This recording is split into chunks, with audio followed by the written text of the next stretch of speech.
I was born in Guildford, 28th of June 1987, turning 33 in a few weeks. Well, I was told, when I was younger, I knew that he was a Formula One world champion. But I remember thinking when I was very young, I don't know what's the difference between world champion and world famous? That's what I didn't know. Anyway, yeah, growing up, I knew he was a world champion, but I didn't realise quite how significant of a world champion he was, or anything like that. It wasn't until 2007 when I first got to the racetrack, and then was swarmed by journalists and photographers. That's when it started to I started to realise how special and how loved he was. I mean, the final race in Japan, a lot would say was his greatest race, but I personally think he made a complete balls up of that and only got away with it by pure luck. I mean, he had to, Andretti finished the race on one set of tyres because he kept them cool by driving through the wet. Dad failed to do that, despite he knew he should have done that, but I think it was just such adrenaline that he sort of forgot. So I don't think that was his greatest drive. I know he thinks 1977 he won the British Grand Prix, didn't he? I think he thinks that was one of his best performances, in his opinion. And obviously his first win at Zandvoort, to keep Nicky behind him for all those laps. He made the right call at the beginning, which was a brave decision to make, to pit early on, to go on to slicks early, and he got through to the lead. But the gamble paid off. But then he still had the Ferrari up his arse for the rest of the race, and to keep him behind him, I think that was a major breakthrough for him mentally. It is very much true. Whether how I feel about it, I mean, I don't really know. It's irrelevant. It is what it is. I accept it. Simple as that. But the bit that a lot of people don't understand, that wasn't just him at all. That was from the surface. He was behind that. He was very cautious, very calculated, meticulous, hard-working man. He was very thoughtful, even though on the outside, not so easy to see that by his behaviour. But he was very determined and very hardworking. On the whole, it was a good movie, and I think it has sort of rekindled people's appetite for the Hunt brand, for James Hunt, if you know what I mean. And it's certainly shown a lot of youngsters which didn't know about it at the time. It showed them a bit more. Even racing young guys my age and younger, which are racing fans. Not everyone knows the whole history of Formula One, but then to be shown that season, it's obviously they've now paid more attention to it, and it really was an epic season.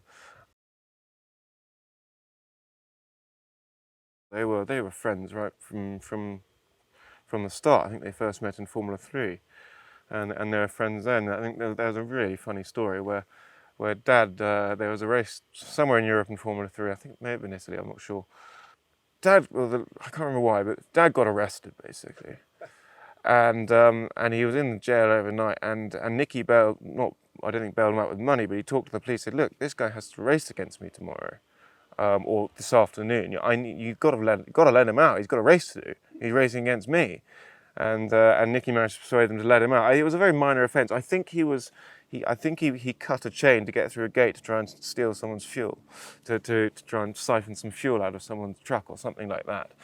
But because he was very much on a shoestring in those days, and I think they got there, but they didn't have enough fuel to get back or something like that. It was a very innocent crime. But anyway, he got arrested and Nicky bailed him out. So they were good friends from the start. And even right throughout for the rest of their lives they were. When I first started racing in 2007, my intent was to get to Formula One. That changed when I stopped racing. I realised, certainly don't have the money behind me nor the time. I didn't start until, 2007. To give an example, that was Hamilton's first season in Formula One. That was my first season ever in racing. So it soon became apparent that it was unrealistic for me to get there. It's been both completely. It's been a help because I would never have got off the ground if I wasn't. I never even would have started. I certainly wouldn't have got any sponsors behind me, but the hindrance was how it affected my head. And that did, and it still is there now. I'd love to be able to race anonymously when no one knows who I am. It'd make life a lot easier. In Formula Ford in 2007, I mean, I knew I was fast from the word go, and word had gone around, and I was aware of that, you know, in testing. Oh, this guy's never driven a racing car before, but he's quite quick. You know, quicker than a lot of people with 10 years experience. So I put that pressure on myself. I knew those expectations were there, and it was my own fault, unconscious fault, that I was put that pressure on myself, and that was because of who I am.